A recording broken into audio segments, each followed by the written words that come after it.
नमस्कार दोस्तों, स्वागत है आपका मिशन सरकारी नौकरी यूट्यूब चैनल पर। ये वीडियो जो पुणे मेट्रो में नॉन सुपरवाइजरी पोस्ट के लिए वैकेंसी आई है दोस्तों, उसमें फिटर ट्रेड के लिए जो वैकेंसीज आई है, टोटल 13 वैकेंसीज आई है, उसका सिलेबस का ये वीडियो होने वाला है दोस्तों। तो इसमें पूरा सिलेबस मैंने कवर किया है और अगर इतना भी आपने कर लिया तो आपका सिलेक्शन ये एग्ज़ाम में निश्चित ही हो जाएगा। ये मैं आपको गारंटी के साथ कह सकता हूँ, क्योंकि इसमें मैंने पूरा इंक्लूड कर लिया है दोस्तों। जो भी आपका करिकुलम में आता है, आईटीआई के सिलेबस में आता है, एनसीवीटी के सिलेबस में जो भी दिया हुआ है, सब कुछ इसमें इंक्लूड कर लिया है। तो ये नॉन सुपरवाइजरी पोस्ट के लिए आईटीआई फिटर के लिए सिलेबस हम देखने वाले हैं। तो आइए स्टार्ट करते हैं। तो देखिए, सबसे पहले एग्ज़ाम पैटर्न हमें पता होना चाहिए। तो दोस्तों सबसे पहले यहाँ पर पार्ट 1 होने वाला है, जो मराठी लैंग्वेज होने वाला है। उसमें टोटल 15 क्वेश्चंस आने वाले हैं। उसके बाद में होगा आपका पार्ट 2, जिसमें जनरल अवेयरनेस आएगा, यानी कि जीके वगैरह, करंट अफेयर वगैरह आएगा। उसका भी मैंने सिलेबस का वीडियो बना दिया है ऑलरेडी, वो भी आप देख सकते हैं। उसका लिंक मैं आपको आई बटन पे दे दूँगा। उसके बाद में लॉजिकल एबिलिटी यानी कि रीजनिंग आएगा दोस्तों, और क्वान्टिटेटिव एप्टीट्यूड आएगा। ये टोटल 35 क्वेश्चन इसमें आने वाले 35 मार्क्स के लिए। और इसका जो लैंग्वेज होने वाला है दोस्तों, वो नॉन सुपरवाइजरी पोस्ट के लिए मराठी एंड इंग्लिश होने वाला है। अब पहले क्या था, हिंदी एंड इंग्लिश था, लेकिन अभी चेंज कर दिया है, मराठी एंड इंग्लिश हो गया है। और उसके बाद में फिर आपका पार्ट 3 होगा, जो आपके ट्रेड से रिलेटेड क्वेश्चंस आएंगे। तो उसमें 100 क्वेश्चंस आने वाले हैं 100 मार्क्स के लिए। टोटल आपको जो है 2 घंटा मिलने वाला है सॉल्व करने के लिए। तो इस प्रकार ये पूरा 150 क्वेश्चन और 150 क्वेश्चन सॉल्व करने के लिए मिलेगा 120 मिनट। तो इस प्रकार ये पूरा पेपर का पैटर्न होने वाला है। और ध्यान में रखिए दोस्तों, जो पार्ट 1 है यानी कि मराठी लैंग्वेज का है, जिसमें 15 क्वेश्चन आने वाले, उसमें आपको मिनिमम 40% मार्क्स लाना ही होगा। यानी कि 15 क्वेश्चन का अगर आप 40% निकालोगे तो ये तकरीबन बनेगा आपका 6 मार्क्स। यानी कि आपको मिनिमम 6 मार्क्स लाना ही होगा, तभी आप पार्ट 2 एंड पार्ट 3 जो है उसका पेपर एवोल्यूशन के लिए एलिजिबल रहेंगे। अदरवाइज आपका पार्ट 2 एंड पार्ट 3 का पेपर जो है चेक ही नहीं होगा। तो ये ध्यान में रखिए, मराठी लैंग्वेज को आपको क्वालिफाई करना ही होगा कैसे भी। उसके बाद में यहाँ पर नेगेटिव मार्किंग भी रखा गया है, 1/3 नेगेटिव मार्किंग है। यानी कि अगर आप कोई भी 3 क्वेश्चंस गलत कर जाते हो तो आपका 1 मार्क्स डिडक्ट हो जाएगा। ये ध्यान में रखिए दोस्तों। और उसके बाद में जो भी candidates part 2 and part 3 qualify करेंगे और हायर रैंक जिनका आएगा मेरिट में, वही सिर्फ कंसिडर किए जाएंगे डॉक्यूमेंट वेरिफिकेशन के लिए। और डॉक्यूमेंट वेरिफिकेशन होगा दोस्तों पुणे में। ठीक है, तो इस प्रकार ये इन्फॉर्मेशन यहाँ पर दी गई थी। अभी देख लेते हैं हम सिलेबस। तो देखिए दोस्तों, आपके जो सिलेबस है आईटीआई फिटर का, उसमें सेक्शन दिए गए। तो सेक्शन वाइज हम सिलेबस देखने वाले। सबसे पहला सेक्शन यहाँ पर दिया गया है दोस्तों, इंजीनियरिंग ड्राइंग। तो इंजीनियरिंग ड्राइंग में कौन कौन से टॉपिक्स आते हैं वो मैं आपको बताते जाऊँगा। आप लिखते जाइए दोस्तों, या फिर इसका स्क्रीनशॉट भी ले सकते हो आप, ताकि आपको आसानी से पढ़ने में आसानी हो जाए। ठीक है, तो आप एक एक करके एक जो टॉपिक्स है वो नोट कर लीजिए। सबसे पहले देखिए, introductions and importance of engineering drawing. तो ये आपको पढ़ना होगा कि इंजीनियरिंग ड्राइंग हमें क्यों पढ़ना है, इंजीनियरिंग ड्राइंग का इम्पोर्टेंस क्या है, उसका यूजेस क्या है। उसके बाद में इंजीनियरिंग ड्राइंग का इंस्ट्रूमेंट्स कौन कौन से होते हैं इसमें, जैसे कि टी स्क्वायर आता है, तो उसका क्या यूज़ है, ड्राफ्टर आता है, सेट स्क्वायर आता है, प्रोटेक्टर आता है, डिग्री प्रोटेक्टर आता है, वो जो एंगल मेजर करता है, ट्राई स्क्वायर आता है, पेंसिल्स आते हैं। तो उसका जो यूजेस है दोस्तों आपको पता होनी चाहिए। पेंसिल्स में देखिए दोस्तों, एच ग्रेड वाली पेंसिल यूज़ करती है, जो कि हार्ड ग्रेड होती है। ठीक है, उसके बाद में एच बी जो होती है वो सॉफ्ट ग्रेड वाली पेंसिल होती है, एंड 2H जो है वो ज़्यादा ही हार्ड वाली होती है। ठीक है, तो इस प्रकार ये पेंसिल्स का नॉमेनक्लेचर रहता है। उसके बाद में जो लाइंस एंड देयर टाइप्स आपको करना होगा, जैसे कि हिडन लाइन है, जिगजैग लाइन है। जिगजैग लाइन कैसे होती है, इस प्रकार जो है वो जिगजैग लाइन होती है दोस्तों। तो जिगजैग लाइन कब इस्तेमाल की जाती है, कंटिन्यूस लाइन कब इस्तेमाल की जाती है, जब बड़ा ही चैनल होता है, इसे हमको, ये बड़ा चैनल है, इसे हमको शो करना है, तो इसे कंटिन्यूस लाइन जो है वो खींच के हम, ये पूरा कंटिन्यूसली है, इस प्रकार से कंटिन्यूस लाइन का इस्तेमाल किया जाता है। उसके बाद में सेंटर लाइन, अगर सर्कल है तो उसको सेंटर लाइन से हम शो करते हैं इस प्रकार। तो ये सब लाइंस के टाइप्स एंड इसका इम्पोर्टेंस है। उसके बाद में डायमेंशनल इंडिकेशन आपको पता होनी चाहिए दोस्तों, यानी कि एरो। तो देखिए, एरो आपको कैसे दिखाना होता है, ये जो एरो रहता है उसका भी नॉमेनक्लेचर आपको पता होना चाहिए दोस्तों, ये ध्यान में रखिए। देखिए इस प्रकार एरो होता है। तो ये जो एरो का जो रेशो है, ये विड्थ जो है ये 3 होता है, एंड जो इसका हाइट होता है ये जो हाइट होता है दोस्तों ये 1 होता है। तो ये 1:3 होता है इसका विड्थ, माफ कीजिए, इसका हाइट एंड विड्थ का जो रेशो है वो 1:3 होता है। एंड ये जो टॉप का एंगल होता है दोस्तों ये 15 डिग्री होता है, ये भी ध्यान में रखिए क्योंकि इसके ऊपर ही क्वेश्चंस बनेंगे, ये ध्यान में रखिए। और अलाइन में डायमेंशनल इंडिकेशन कैसे किया जाता है, देखिए यानी कि ऐसा होगा, ऐसा कुछ होगा, तो इसमें ये अलाइन है, तो इसमें अलाइन के टाइम पे कैसे डायमेंशन इंडिकेशन किया जाए, ऐसा इस प्रकार ये डायमेंशन इंडिकेशन किया जाएगा।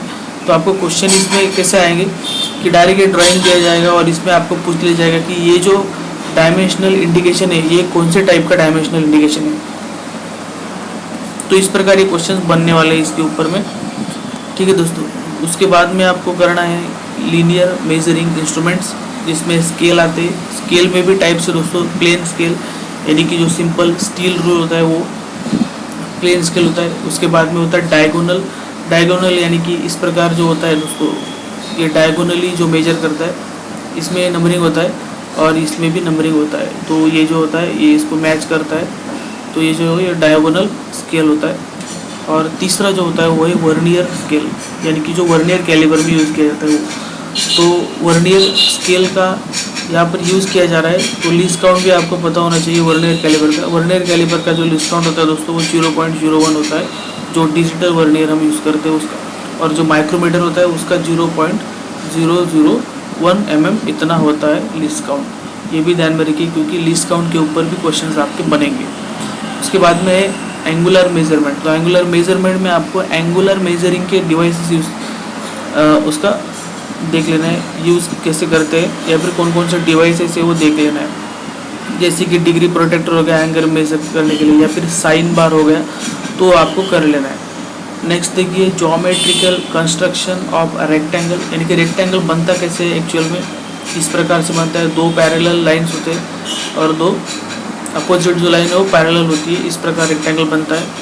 देन स्क्वायर, चारों लाइन्स जो है उसका वो सेम लेंथ का रहता है। देन सर्कल कैसे बनता है, ट्रायंगल कैसे बनता है, पैरेललोग्राम कैसे बनता है, पॉलीगॉन कैसे बनता है, रोम्बस कैसे बनता है, ये सब आपको कंस्ट्रक्शनल जो है ज्योमेट्रिकल कंस्ट्रक्शन ये पढ़ लेने हैं। तो देखिए दोस्तों जो रोम्बस होता है वो इस प्रकार होता है, रोम्बस एंड स्क्वायर। तो स्क्वायर में भी चारों साइड जो है वो इक्वल रहता है, रोम्बस में भी चारों साइड इक्वल ही रहता है। सिर्फ रोम्बस में जो है दोस्तों चारों साइड जो है उसका जो एंगल है वो 90 डिग्री का नहीं होता, और स्क्वायर में चारों साइड का एंगल जो है वो 90 डिग्री होता है, ये डिफरेंस होता है। और डायगोनल का भी डिफरेंस होता है। नेक्स्ट देखिए standard printing style of letters and numbering जो है वो भी आपको करना होगा, जो स्टेंसिल का यूज़ करके करते हो। उसके बाद में method of presentation of engineering drawing, इसमें पिक्चोरियल प्रोजेक्शन सबसे पहले आता है। तो आपको सीधा सीधा पूछ लिया जाएगा कि पिक्चोरियल प्रोजेक्शन में क्या होता है। तो पिक्चोरियल प्रोजेक्शन में दोस्तों एक ही व्यू में पूरा जो पिक्चर है वो क्लियर होता है, एक ही व्यू में आपको पूरा अंडरस्टैंड हो जाएगा, जो भी आपको दिखाना चाहता है वो सभी आपको एक ही व्यू में अंडरस्टैंड हो जाएगा, उसको बोलते हैं पिक्चोरियल प्रोजेक्शन। सेकंड आता है ऑर्थोग्राफिक प्रोजेक्शन, जिसे राइट एंगल प्रोजेक्शन भी बोला जाता है क्योंकि इसमें राइट एंगल ड्राइंग किया जाता है, ठीक है। तो इसमें देखिए फर्स्ट एंगल मेथड यूज़ किया जाता है, first angle projection, third angle projection. इसके ऊपर ज़्यादा से ज़्यादा क्वेश्चन बनेंगे दोस्तों, ये ध्यान में रखिए। एंड इसके सिंबल भी आपको याद करना होगा, एंड इसका डिफरेंस क्या है वो भी आपको याद करना होगा। तो फर्स्ट एंगल का देखिए कैसा होता है, 4 क्वाड्रेंट रहते हैं, ये फर्स्ट क्वाड्रेंट, ये सेकंड क्वाड्रेंट, ये थर्ड क्वाड्रेंट रहता है और ये फोर्थ क्वाड्रेंट रहता है। तो इस प्रकार ये क्वाड्रेंट्स रहते हैं।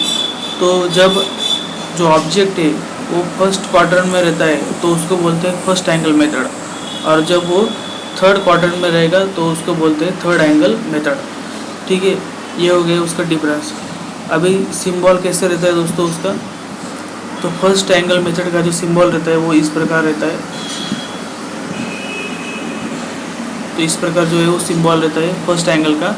एंड थर्ड एंगल का जो सिंबल रहता है दोस्तों वो रहता है इस प्रकार।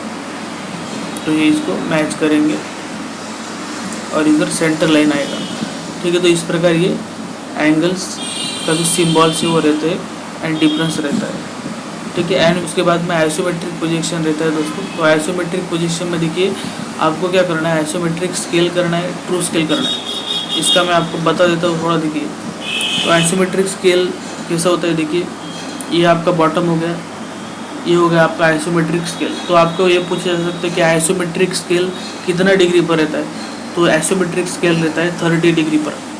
और ट्रू स्केल कितना डिग्री पर रहता है, तो ट्रू स्केल रहता है दोस्तों 45 डिग्री पर, ठीक है। तो आइसोमेट्रिक स्केल 30 डिग्री पर, ट्रू स्केल हो गया 40 डिग्री पर। तो इस प्रकार ये दो स्केल रहते हैं।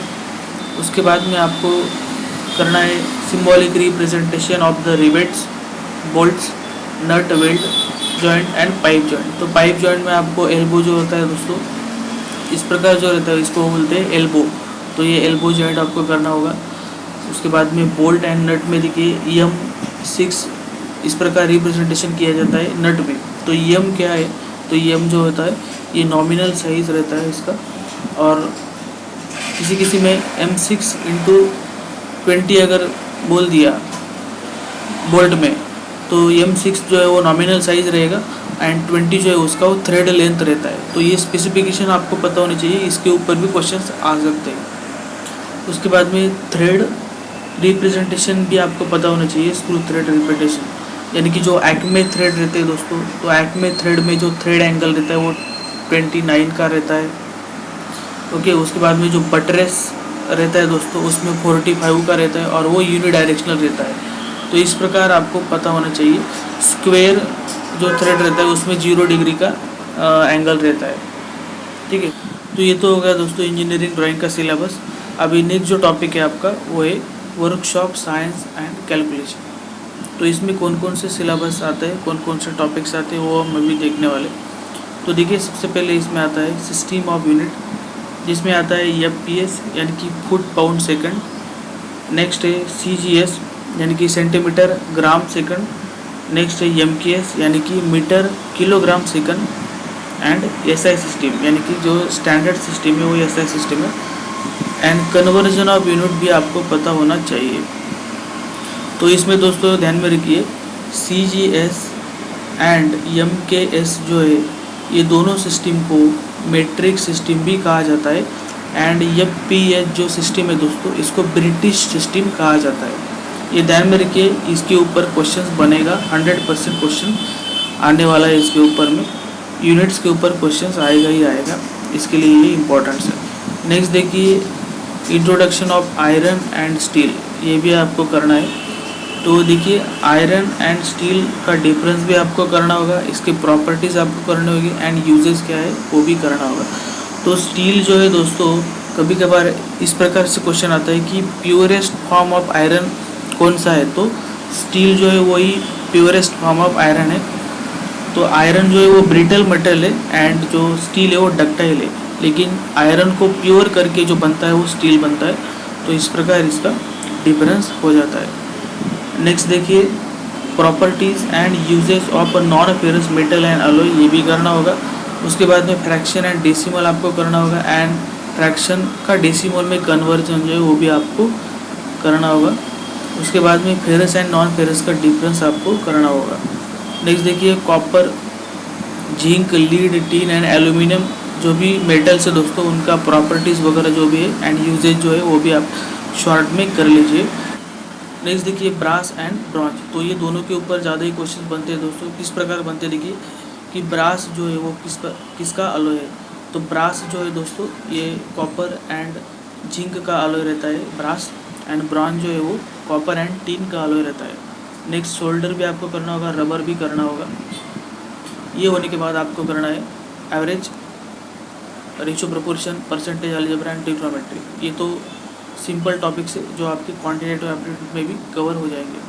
नेक्स्ट देखिए आपको करना है मास एंड वेट, ये दोनों का डिफरेंस कैसे है। देखिए मास जो है वो केजी में नापा जाता है एंड जो वेट है दोस्तों वो m/g रहता है, यानी कि मास इंटू ग्रेविटी रहता है। तो मास जो है वो ऑलवेज कांस्टेंट रहता है एंड जो वेट रहता है वो वेरी करता है एज पर दी, मतलब आप चांद पे जाओगे तो वेट वहाँ पर डिफरेंस रहेगा, अगर अर्थ पर मेजर करोगे तो वहाँ पर वेट डिफरेंट आएगा, इस प्रकार रहता है। उसके बाद में density, mass upon volume, then volume and specific gravity. तो स्पेसिफिक ग्रेविटी कोई यूनिट नहीं रहता है दोस्तों, ये ध्यान में रखिए।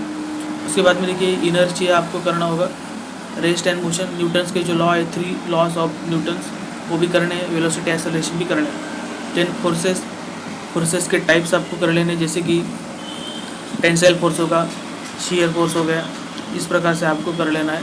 कॉम्प्रेसिव फोर्स हो गया, देन वर्क, पावर, एनर्जी वगैरह जो है वो भी आपको करना है। फ्रिक्शन आपको कर लेना है। तो एक दोस्तों बहुत सारे दोस्तों को कन्फ्यूजन रहता है स्पीड एंड वेलोसिटी में, तो इसमें दोनों में डिफरेंस क्या रहता है, दोनों का यूनिट जो है सेम ही रहता है, किलोमीटर पर आवर जो है उसमें हम स्पीड को नापते हैं, एंड वेलोसिटी जो है मीटर पर सेकंड में नापते हैं। दोनों का जो यूनिट मतलब किलोमीटर पर आवर को हम मीटर पर सेकंड में भी ले सकते हैं। यूनिट तो दोनों का सेम ही है, लेकिन डिफरेंस क्या है, तो डिफरेंस ये है, स्पीड जो है दोस्तों ये स्केलर क्वांटिटी है एंड वेलोसिटी जो है वो वेक्टर क्वांटिटी है। यानी कि स्पीड में हम सिर्फ वैल्यू ही दिखाते हैं, हम डायरेक्शन नहीं दिखाते, लेकिन जो वेलोसिटी रहती है उसमें हम डायरेक्शन भी दिखाते हैं एज वेल एज वैल्यू भी दिखाते हैं, यानी कि मैग्नीट्यूड भी दिखाते हैं। तो ये डिफरेंस रहता है दोनों में। उसके बाद में सेंट्रीफ्यूगल एंड सेंट्रीपिटल फोर्स भी आपको करना होगा। तो कभी कभार ये क्वेश्चन पूछ लिया जाता है दोस्तों कि जो सन है, सन के अराउंड में जो अर्थ रोटेट हो रही है, तो वो कौन से फोर्स की वजह से रोटेट हो रही है, तो वो रहता है सेंट्रीपिटल फोर्स की वजह से। और जो सेंट्रीपिटल फोर्स है वो टुवर्ड द सेंटर लगता है, और जो सेंट्रीफ्यूगल फोर्स है दोस्तों वो अवे फ्रॉम द सेंटर लगता है, ये भी ध्यान में रखिए आप। उसके बाद में देखिए हीट एंड टेम्परेचर आपको करना है। इसमें आपको जो भी स्केल्स है, kelvin scale, Rankine scale, degree Celsius का स्केल वो कर लेना है, या फिर उसका कन्वर्जन भी करना होगा। देन बॉइलिंग पॉइंट क्या होता है, फ्रीजिंग पॉइंट क्या होता है, मेल्टिंग पॉइंट क्या होता है, ये आपको कर लेना है। ठीक है, ये होने के बाद दोस्तों आपको बेसिक इलेक्ट्रिसिटी करना है। इसमें करंट क्या होता है, रेजिस्टेंस क्या होता है, वोल्टेज, AC DC करंट क्या होता है, ये करना है। AC करंट कैसा होता है, AC करंट में साइन वेव्स आएंगे एंड DC करंट जो है वो स्ट्रेट आएगा, इस प्रकार से।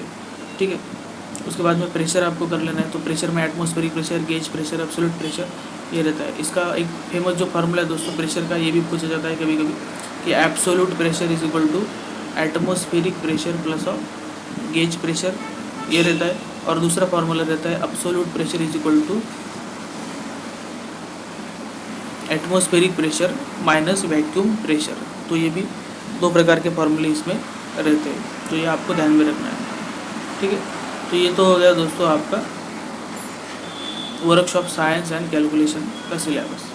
अभी नेक्स्ट जो टॉपिक्स है वो है IT लिटरेसी, यानी कि कंप्यूटर से रिलेटेड भी क्वेश्चंस इसमें बनते हैं। तो देखिए कंप्यूटर एंड इट्स एप्लीकेशन आपको करना होगा। हिस्ट्री आपको पढ़ लेना है कंप्यूटर का, यानी कि फर्स्ट जनरेशन कब आया था, फर्स्ट कंप्यूटर कौन सा, सेकंड जनरेशन कौन सा, जो मोटा मोटा टॉपिक्स है वही आपको कवर करने, जो इम्पोर्टेंस होंगे या फिर जो क्वेश्चंस बन सकते हैं वही टॉपिक्स आपको पढ़ने हैं। उसमें देखिए नेक्स्ट आपको पढ़ना है ऑपरेटिंग सिस्टम्स, यानी कि जो विंडोज़ है उसके बारे में पढ़ लेना है।